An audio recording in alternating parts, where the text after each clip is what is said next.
সুপ্রিয় ভিউয়ার্স, বরাবরের মতো স্বাগত জানাচ্ছি নতুন আরেকটি ভিডিওতে। আজকের এই ভিডিওতে আমরা যে বিষয় সম্পর্কে আলোচনা করব সেটি হচ্ছে ডিগ্রি প্রথম বর্ষ মনোবিজ্ঞান প্রথম পত্র অধ্যায়ভিত্তিক চূড়ান্ত সাজেশনে আপনাদের সবাইকে স্বাগত জানাচ্ছি। আর আপনারা যারা চ্যানেলে নতুন বা এখনও আমাদের চ্যানেলটিকে সাবস্ক্রাইব করেননি তারা অবশ্যই চ্যানেলটিকে সাবস্ক্রাইব করে পাশে আসা বেল আইকনটি বাজিয়ে রাখুন, যাতে পরবর্তী ভিডিও সাজেশনের ভিডিও আপলোড দেওয়া মাত্রই আপনারা সেই নোটিফিকেশন সবার আগে পেয়ে যান। তো আমরা আর কথা বাড়াবো না, সরাসরি চলে যাব আজকের মূল ভিডিওতে। তো প্রথমে যে অধ্যায় 1 সূচনা, এখান থেকে আমরা ক বিভাগ অতি সংক্ষিপ্ত প্রশ্ন এবং উত্তরগুলো দেখে নেব। মনোবিজ্ঞান কি বা কাকে বলে? মনোবিজ্ঞান হলো আচরণ ও মানসিক প্রক্রিয়ার বিজ্ঞান।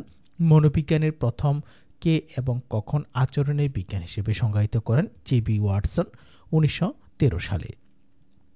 মানসিক প্রক্রিয়া কি? যে ক্রিয়া, চিন্তন, স্মৃতি, আবেগ, স্বপ্ন, প্রত্যক্ষণ বিষয়ে আলোচনা করে তাকে মানসিক প্রক্রিয়া বলা হয়। সাইকোলজি শব্দটি কোন শব্দ থেকে এসেছে? সাইকোলজি শব্দ দুটি গ্রিক শব্দ, সাইকো যার অর্থ হচ্ছে মন বা আত্মা এবং লগস অর্থ বিজ্ঞান থেকে উৎপত্তি হয়েছে। মনোবিজ্ঞান মূলত কি নিয়ে কাজ করে? মনোবিজ্ঞান মূলত প্রাণী ও মানুষের মানসিক কর্মপ্রক্রিয়া ও আচরণ নিয়ে কাজ করে। আন্ডারস্ট্যান্ডিং সাইকোলজি গ্রন্থটি কে রচনা করেন? আন্ডারস্ট্যান্ডিং সাইকোলজি গ্রন্থটি রচনা করেন আর.এস. ফিলম্যান। মনোবিজ্ঞানে ব্যবহৃত 3টি পদ্ধতির নাম হচ্ছে অন্তর্দর্শন পদ্ধতি, চিকিৎসা পদ্ধতি, পরিসংখ্যান পদ্ধতি ইত্যাদি। জার্মানিতে মনোবিজ্ঞানের প্রথম গবেষণাগার কে প্রতিষ্ঠা করেন? এটি হচ্ছে উইলহেলম ওন্ড। মনোবিজ্ঞানের প্রথম গবেষণাগার কোথায় ও কখন স্থাপিত হয়? মনোবিজ্ঞানের প্রথম গবেষণাগার উইলহেলম ওন্ড দ্বারা জার্মানির লিবলিজ শহরে 1879 সালে স্থাপিত হয়। মনোবিজ্ঞান কোন ধরনের বিজ্ঞান? মনোবিজ্ঞান হচ্ছে জৈব সামাজিক বিজ্ঞান। মনোবিজ্ঞান মূলত কি নিয়ে কাজ করে? মনোবিজ্ঞান মূলত প্রাণী ও মানুষের মানসিক প্রক্রিয়া সমূহ নিয়ে কাজ করে। মনোবিজ্ঞান হচ্ছে আচরণের বিজ্ঞান। এটি কার উক্তি বা কে সর্বপ্রথম মনোবিজ্ঞানকে আচরণের বিজ্ঞান হিসেবে সংজ্ঞায়িত করেছেন? অর্থাৎ এটি হচ্ছে জে.বি. ওয়াটসন 1913 সালে। মনোবিজ্ঞান কোন ধরনের বিজ্ঞান? জৈব সামাজিক বিজ্ঞান। পরীক্ষণ মনোবিজ্ঞানের জনক হচ্ছেন উইলহেলম ওন্ড। এখন আমরা এই অধ্যায় থেকে যে প্রশ্নগুলো সংক্ষিপ্ত সেগুলো দেখে নেব। মনোবিজ্ঞানের সংজ্ঞা দাও। মনোবিজ্ঞানের বিষয়বস্তু আলোচনা করো। পরীক্ষণ পদ্ধতির বৈশিষ্ট্য লেখো। পরীক্ষণ পদ্ধতি ও পর্যবেক্ষণ পদ্ধতির মধ্যে পার্থক্য নির্ণয়। উপদেশনা ও নির্দেশনা মনোবিজ্ঞান কি? পরীক্ষণ পদ্ধতির সুবিধাগুলো লেখো। গ বিভাগ থেকে আমরা পড়ব পর্যবেক্ষণ পদ্ধতির সুবিধা অসুবিধা বর্ণনা করো। মনোবিজ্ঞানের আধুনিক সংজ্ঞা দাও, এর বিষয়বস্তু আলোচনা করো। এরপর রয়েছে অধ্যায় 2 সংবেদন ও প্রত্যক্ষণ। এখান থেকে আমরা ক বিভাগ অতি সংক্ষিপ্ত প্রশ্ন এবং উত্তরগুলো দেখে নেব। সংবেদনের সীমা কত প্রকার? 3 প্রকার, যথা পরম সীমা, প্রান্ত সীমা এবং পার্থক্য সীমা।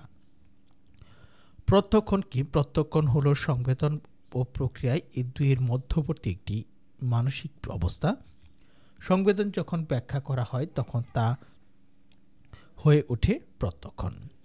প্রত্যক্ষণ সংগঠনের উপাদানগুলো কি কি? প্রত্যক্ষণ উপাদান এবং জৈবিক উপাদান। প্রত্যক্ষণ সংগঠনের দুটি জৈবিক উপাদানের নাম হচ্ছে চাহিদা এবং আবেগ। প্রত্যক্ষণের তৃতীয় মাত্রাকে বলা হয় গভীরতা বা দূরত্ব বা ত্রিমাত্রিক প্রত্যক্ষণ বলা হয়। প্রত্যক্ষণ ও সংবেদনের মধ্যে একটি পার্থক্য লেখ। সংবেদন হচ্ছে উদ্দীপনার প্রাথমিক অনুভূতি এবং প্রত্যক্ষণ হচ্ছে সংবেদনের অর্থবহ ব্যাখ্যা।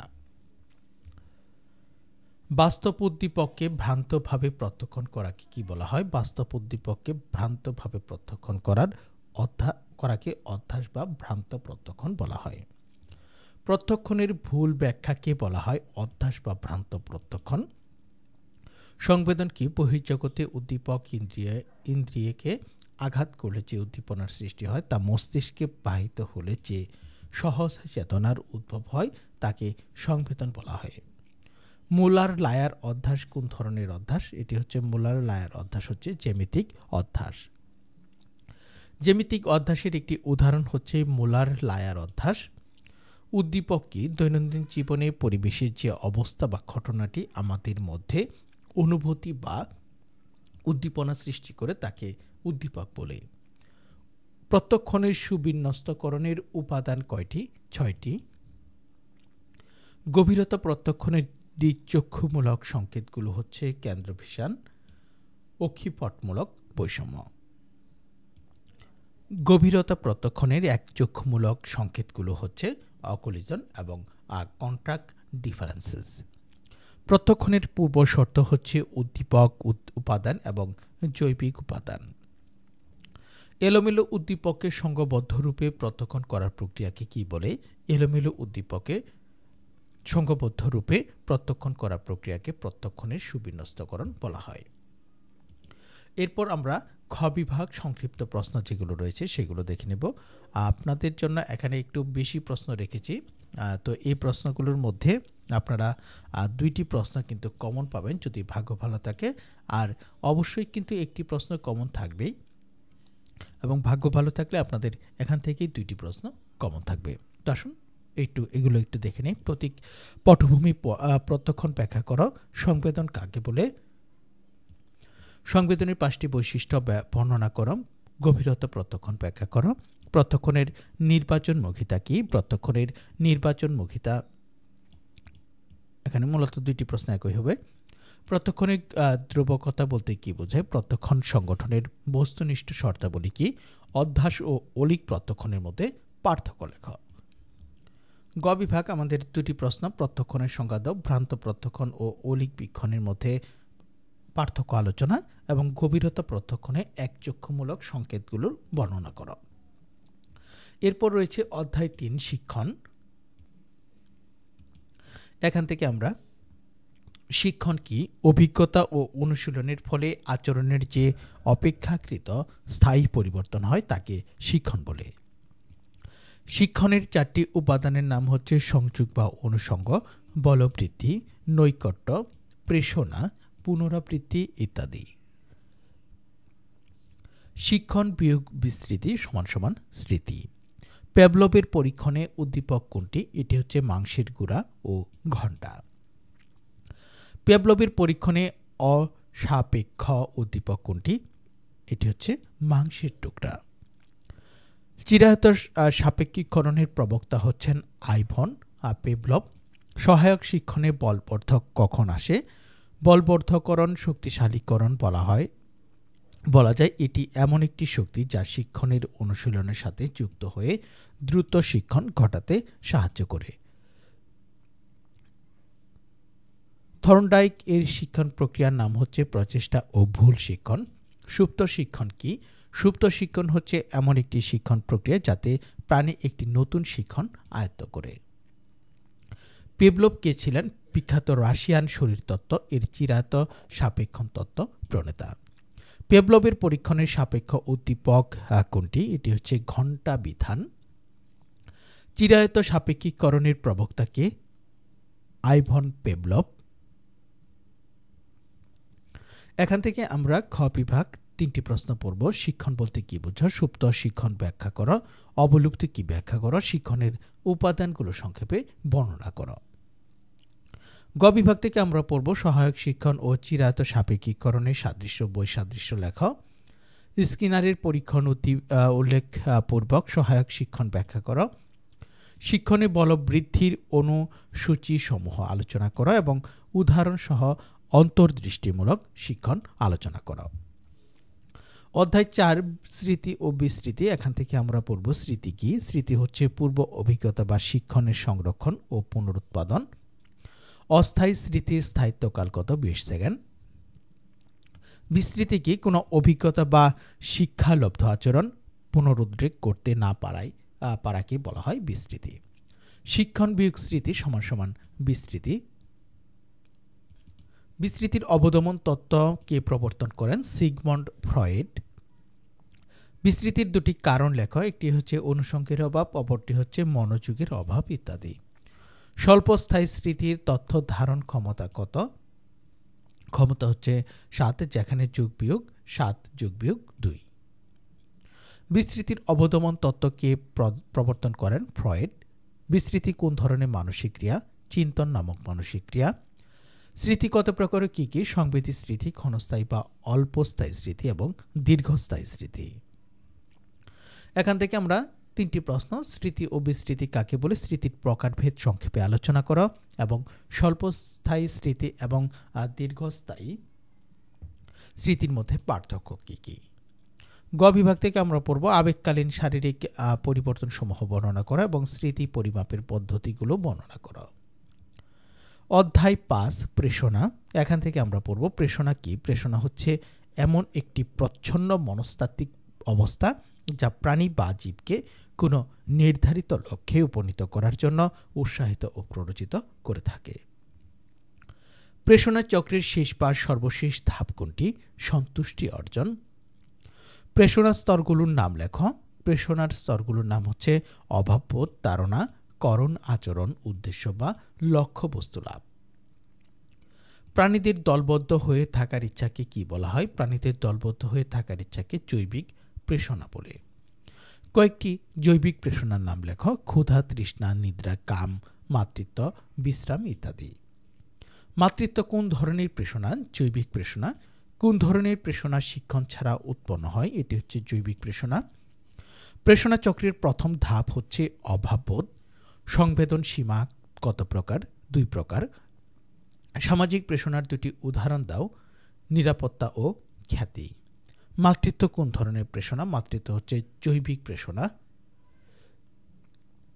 কৃতি প্রেষণা কোন ধরনের প্রেষণা? সামাজিক প্রেষণা।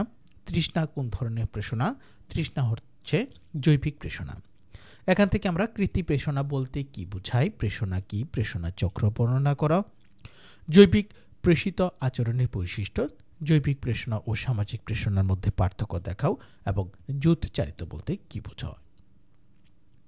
গ বিভাগ থেকে আমরা পড়ব শরীর তৃষ্ণার শরীরবৃত্তীয় ভিত্তি বর্ণনা, জৈবিক প্রেষণা হিসেবে ক্ষুধা বর্ণনা করা এবং ক্ষুধার শারীরবৃত্তীয় ভিত্তি বর্ণনা করা।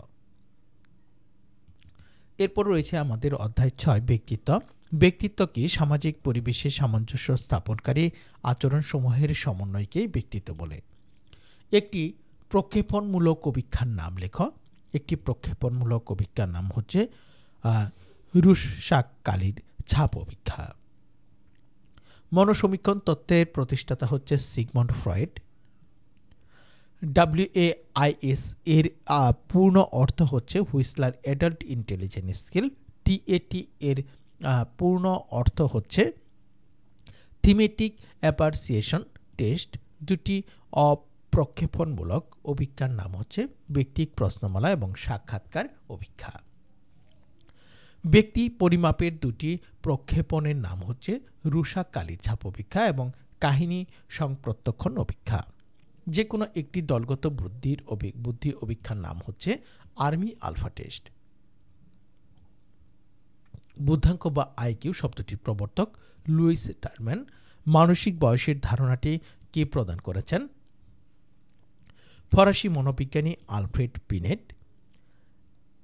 MMPI এর পূর্ণরূপ হচ্ছে মিনেসোটা মাল্টিফ্যাসিস পার্সোনালিটি ইনভেন্টরি।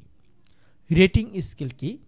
ব্যক্তির গুণের পরিমাপ অনুসারে ব্যক্তিত্ব বিচার করার প্রক্রিয়াকে রেটিং স্কেল বলা হয়।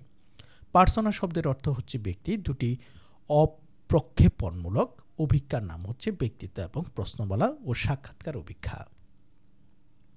এখন আমরা এই অধ্যায় থেকে খ বিভাগ থেকে 2টি প্রশ্ন। ব্যক্তিত্ব বলতে কি বোঝায়? প্রক্ষেপণমূলক অভিক্ষা কি? ব্যক্তিত্ব বিশ্লেষণে ফ্রয়েডের মনোবিশ্লেষণ তত্ত্বটি আলোচনা করা এবং ব্যক্তিত্ব পরিমাপে অপ্রক্ষেপণমূলক অভিক্ষা বর্ণনা করা।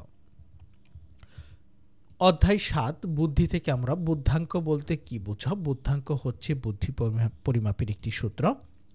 UCS এর পূর্ণরূপ কি? আনকন্ডিশনেড স্টিমুলাস। বুদ্ধাঙ্কের সূত্রটি হচ্ছে বুদ্ধাঙ্ক উপরে হচ্ছে মানসিক বয়স এবং নিচে হচ্ছে প্রকৃত বয়স গুণন 100। যে কোনো একটি ভাষা ভিত্তিক অভিক্ষার নাম হচ্ছে গাণিতিক যুক্তি। যে কোনো একটি দলগত বুদ্ধি অভিক্ষার নাম হচ্ছে আর্মি আলফা টেস্ট এবং আর্মি বেটা টেস্ট। খ বিভাগ থেকে আমরা বুদ্ধির সংজ্ঞা দাও। বুদ্ধাঙ্ক ব্যাখ্যা করো, ভাষাগত ও অবাচনিক বুদ্ধি অভিক্ষার মধ্যে পার্থক্য লেখ।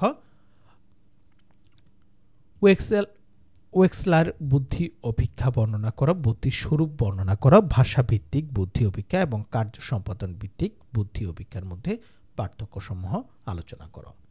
তো সুপ্রিয় ভিউয়ার্স, এই ছিল মনোবিজ্ঞান প্রথম পত্রের সাজেশনটি। যারা ভিডিওটি দেখলেন তাদেরকে অসংখ্য ধন্যবাদ। আর যারা পরবর্তী সাজেশনের ভিডিওটি পেতে চান তারা অবশ্যই চ্যানেলটিকে সাবস্ক্রাইব করে পাশে আসা বেল আইকনটি বাজিয়ে রাখুন।